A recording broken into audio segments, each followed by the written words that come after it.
Halo, Assalamualaikum. Welcome to Sky Catrana Channel.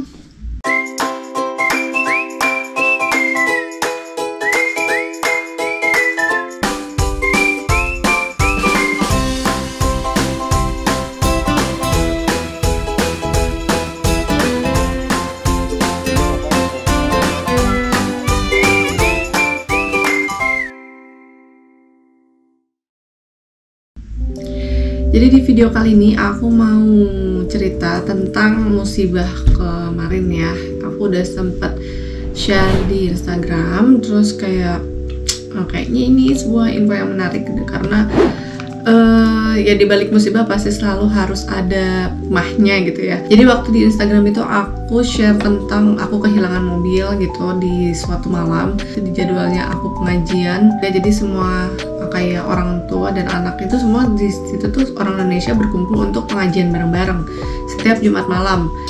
Entah kenapa si anak aku yang gede ini bilang, kenapa sih parkirnya di pojokan gini, kan kalau pulang gelap gitu. Jadi terus kita kayak tanpa ada firasat atau apapun kayak iya nggak apa-apa udahlah gitu, kita dapat parkirnya di sini gitu.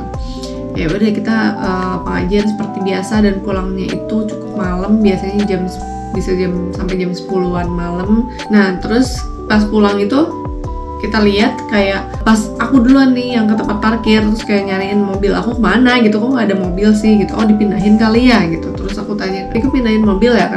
Terus suamiku bilang enggak, katanya. Emang kenapa kok nggak ada, masa? Terus ngomong ke teman-teman yang lain, untungnya masih banyak orang yang mau pulang juga, terus bilang kayak mobil saya nggak ada nih. Hah, bohong. Semuanya bilang kayak gitu. Jadi kayak semuanya tuh nggak percaya, tapi ternyata memang beneran nggak ada. Sampai ada orang yang suruh cek, coba lihat itu aspalnya di bawahnya apa ada pecahan kaca. Kalau ada pecahan kaca ya emang bener dicuri ya. Kalaupun nggak ada pecahan kaca juga mobil kita kenyataannya udah nggak ada gitu kan. Bener ada pecahan kaca di situ. Terus wah ini udah dicuri. Terus kita disarankan untuk telepon 111, itu biasanya kayak 911 gitu kan, kayak di Indonesia juga ada nomor daruratnya untuk polisi. Tapi di 111 disarankan kalau untuk masalah yang tidak darurat kayak mengancam nyawa gitu, kalau masih tidak mengancam nyawa disarankan untuk ke 905. 905 itu kayak report kehilangan. Ya pokoknya kalau case kita kehilangan, kecurian itu coba ke 905. Ternyata di 105. Terus di situ nelfonnya berulang-ulang, kita masih dalam antrian gitu, kayak nggak masuk-masuk buat ngomong langsung. Ternyata juga ada suggest buat apply kehilangan itu lewat website. Oke lah, kalau lewat website kita kan harus pulang dulu, harus mungkin lihat dulu apa aja yang kehilangan. Tapi sambil jalan pulang kita isi si form kehilangan itu gitu. Kehilangannya mobil malam-malam. Coba kalau misalnya nggak ada orang Indonesia, teman-teman yang masih di situ, kita mau pulang naik apa? Sedangkan kita kayak nggak urgent gitu, tidak mengancam nyawa, tapi kan kita nggak bisa pulang. Jadi kayak heran juga nih sama kebijakan. Tapi nggak apa-apa, alhamdulillah teman-teman Indonesia itu ada yang anterin kita pulang. Terus ya kita kayak gimana nih, udah hilang gitu mobil, kayak ya udah kayak ya kita harus lapor aja gitu. Tapi ada yang bilang juga ini bakal ketemu kok mobilnya, karena di sini tuh pencurian mobil emang lagi rame dan aku emang agak sering lihat berita-beritanya seperti sudah biasa gitu. Tapi memang biasanya mobil yang diarah itu mobil tua yang masih pakai kunci manual, dan katanya sih mobil kita termasuk favoritnya si para pencuri itu gitu. Mobil itu kecuri, hilang, terus kita report lewat website. Udah report itu kita tulis juga yang dalamnya tuh kita lumayan ada banyak barang penting gitu, kayak kartu ATM, paspor, terus SIM internasional, terus ada belanjaan aku juga. Jadi apa yang ada di situ kita tulis gitu yang kehilangannya. Nah kita inget nih kan ATM ini sebenarnya agak aneh ya, kenapa kok bisa ada ATM di mobil. Ini keanehan yang pertama, dan ada keanehan yang kedua adalah paspor ya, kenapa ada di mobil. Keanehan pertama, ATM ada di mobil karena itu tuh case-nya aku tuh mau ngasih ATM yang tadinya aku pakai, aku taruh di tempat botol minum gitu kan. Ini nih bawa ATM-nya, tapi ternyata suami aku nggak notice, terus pergi. Dan aku juga dengan bodohnya mungkin ya udah gitu, nggak berpikir untuk ambil lagi si ATM-nya gitu. Ternyata tinggalin di mobil itu juga bisa jadi ya kecurigaan aku ya. bisa jadi salah satu pemicu kenapa si mobil itu dibobol, karena si orangnya pasti pengen ngambil ATM. Terus pada saat kita aduh gimana ini ATM diambil, mau diblok, suami nggak punya m-bankingnya gitu, harus ngebloknya harus manual, harus telepon. Sedangkan blok lewat telepon itu nggak bisa 24 jam, harus tunggu jam operasional besoknya. Kejadiannya hari Jumat ya, Sabtu kan pasti libur. Nah apalagi di sini tuh kayak Sabtu Minggu libur tuh beneran semua tuh libur gitu. Aku inget kalau si kartu ATM itu ada 2 ya, jadi aku bilang oh udah ambil aja uang semuanya dari kartu yang satu lagi. Ya begitu sampai rumah, pergi lagi dianterin sama flatmate, pakai mobilnya flatmate buat ke ATM buat ambil semua uang gitu. Dan ada sebagian yang nggak bisa diambil itu dipindahkan ke saving on call. Dan aku baru tahu juga kalau saving on call ini ngebuat kita jadi nggak bisa narik uang secara manual, kecuali kita pindahin dulu dari di m-banking itu, kita pindahin dulu di saving on call ini ke kredit biasa gitu, bukan yang saving on call. Besok paginya kita udah apply website, terus kita telepon ke bank buat blok kartunya. Nah pas telepon ke bank itu minta tolong blok kartu, banknya nanya transaksi terakhir kapan. Terus kita bilang, ya suami aku yang bilang transaksi terakhirnya tuh malam jam 11-an gitu ya buat ngambil uang itu semua. Oh tapi ini ada usaha transaksi nih jam 2 pagi tapi nggak berhasil kok gitu, karena kan memang uangnya udah nggak ada dan udah kita saving on call sebagiannya. Akhirnya terus ada telepon lagi dari polisi. Jadi setelah kita apply website, kita tuh dapat follow up dari polisi untuk penerimaan data kehilangannya. Terus di follow up lagi lewat telepon apa aja yang hilang, yang itu di recall lagi lah gitu. Udah gitu dibilang lagi sama polisinya mungkin udah ngecek ya. Oh iya udah nih, kita tahu emang mobil itu memang benar dicuri di tempat ini, tapi kita nggak bisa nge-track lagi apa di mana setelah itu karena nggak ada informasi lanjutan. Jadi kayak udah tahu diambil aja tapi nggak tahu kemana lagi karena kan kita nggak bisa nge-track si mobilnya. Akhirnya ya aku inget kan, oh kita kan ada informasi kalau ada usaha untuk pengambilan dana gitu di ATM itu. Nah bisa ngejadiin itu sebagai referensinya. Oke, kita kontak, suami aku kontak lagi ke bank buat tanya alamat usaha transaksi itu di mana, karena bisa jadi bukti buat ke polisinya. Setelah diminta ke banknya kasih emailnya kita forward lagi ke polisi, terus polisinya nge-tracking lagi, tapi kita kayak ya udah, yang penting kita udah ngasih laporan yang kita tahu ya apa aja yang hilang, terus ini situasinya kayak gini. Nah itu hari Sabtu ya kita urus itu, dan hari Minggu pagi si HP suami aku bunyi kan gitu. Oke, terus telepon. Ternyata itu polisi, terus polisinya jelasin, oh mobil kamu udah ketemu nih di daerah Takan ini. Jadi hilangnya tuh di North Shore nih, kalau bisa diadain peta ya. Hilangnya tuh di North Shore, terus ditemukannya di Takan ini. Coba cek berapa jauh ya. Nah udah kayak gitu, aku nggak ngerti nih kenapa mobil ini bisa diderek. Mungkin karena memang di pinggir jalan dan menghalangi gitu, atau memang nggak boleh kan ada mobil sembarangan gitu. Akhirnya diderek, dibawa ke tempat towing di Takan ini. Di situ buat ngambil mobil kita harus yang namanya bayar si tukang derek ini, yang agak merugikan buat kita. Jadi kita dapat tukang derek yang harganya tuh nembak gitu, dia tuh nggak kira-kira lah ya. Tahu nggak kita dapat berapa? Kita dapat $400 suruh ditebusnya gitu buat ngambil mobil. Dan boleh nggak kita lihat dulu mobilnya hari ini, saat itu tuh hari Minggu ya. Hari Senin nggak bisa, cuma bisa dilihat sekalian diambil itu hari Selasa. Tapi terus alhamdulillah ada teman Indonesia kita juga yang penasaran kan buat datang ke tempatnya. Akhirnya dia cuma bisa lihat laporan dari si perusahaan towingnya gitu. Ini mobil, foto-foto mobilnya itu difotoin, ada di situ datanya gitu. Mobilnya, kerusakannya. Akhirnya ya udah, yang penting kita tahu oh mobilnya ada di situ. Tuh teman Indonesianya itu udah ngeliatin, iya memang ada tuh mobilnya di situ gitu. Hari Selasa itu semua bapak-bapak di Auckland kayak maksudnya teman-teman ngambil mobil ke tempat towing di situ, nembus $400 tuh.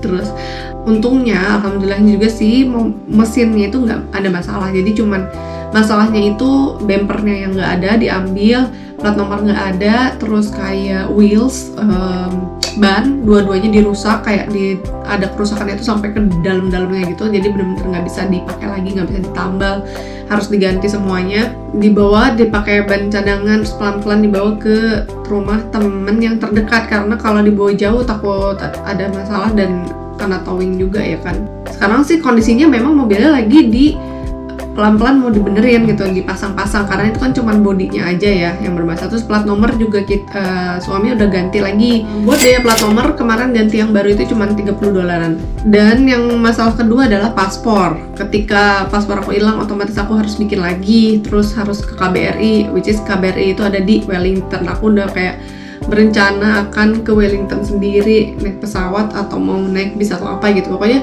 gimana caranya harus apply dulu via website KBRI kalau aku mau bikin paspor baru, terus ngecek dendanya ya.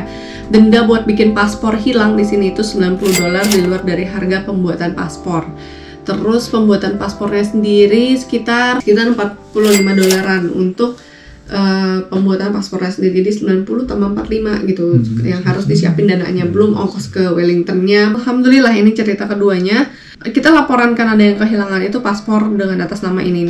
Jumat depannya itu dapat telepon juga dari kantor polisi yang lost and found itu di deket sini di Constellation, kalau paspor aku ketemu.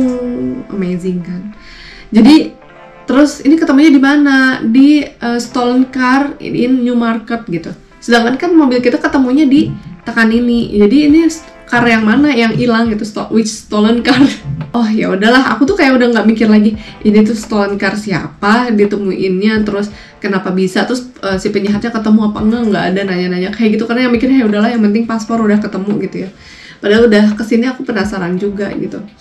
Terus akhirnya ambil tuh pagi itu juga ke kantor polisi yang di Constellation di bagian lost and found. Di situ tuh kayak bapak-bapak gitu, udah agak tua ya, kayak seumuran papa aku sendiri sih kayaknya.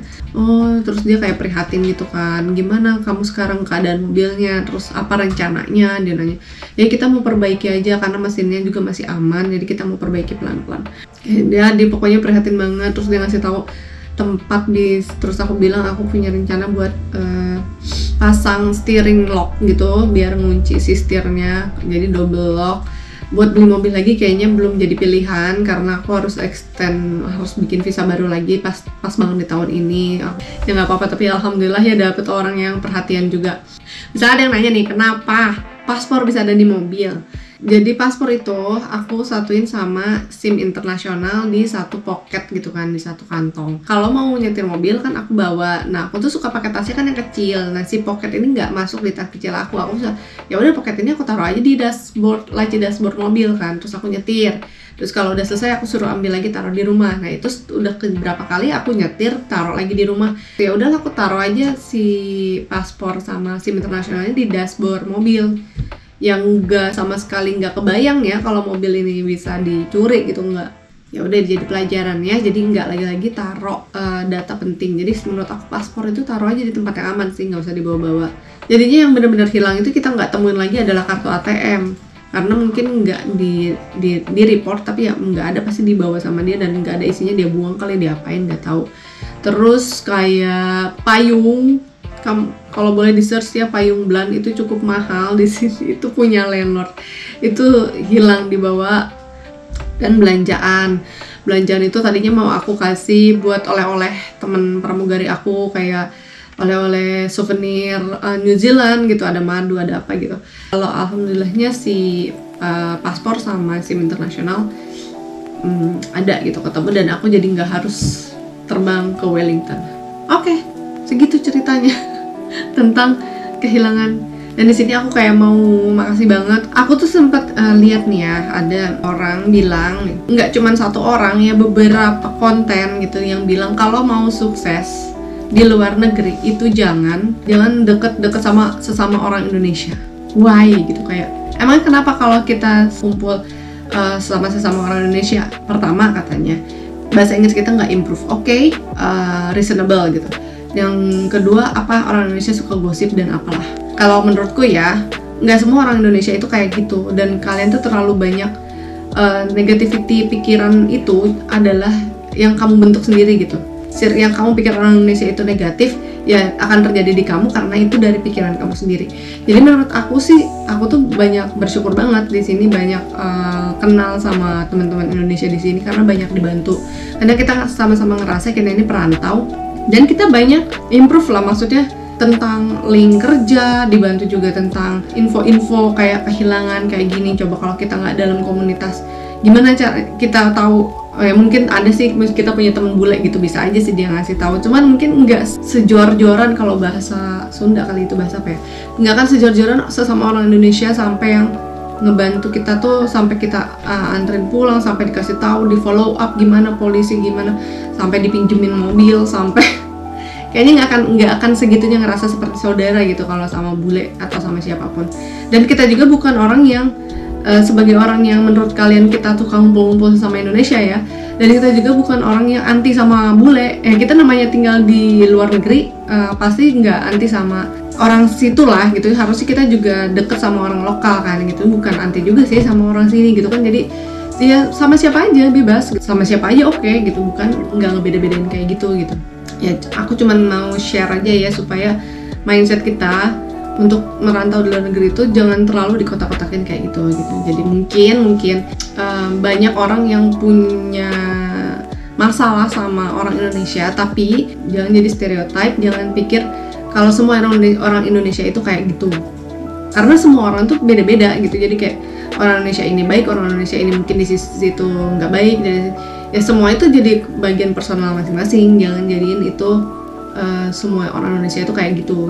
Jadi aku mau makasih banget sama teman-teman Indonesia di Auckland yang udah bantuin dari A sampai Z nya kemarin waktu kita kehilangan. Ya alhamdulillah banyak dibantu, dan itu kita ngerasain banget the power of silaturahim ya. Bukannya kita jadi mengandalkan, padahal kita sama sekali nggak minta tolong ya, bukan kita jadi tolong dong ini aku, nggak juga sih, malah mereka yang sangat sering menawarkan bantuan gitu. Jadi gak usah banyak negative thinking atau kecurigaan gitu sama manusia, jadi cuman Allah yang bisa menolong kita. Asik. Dah gitu aja, thanks for watching, bye bye.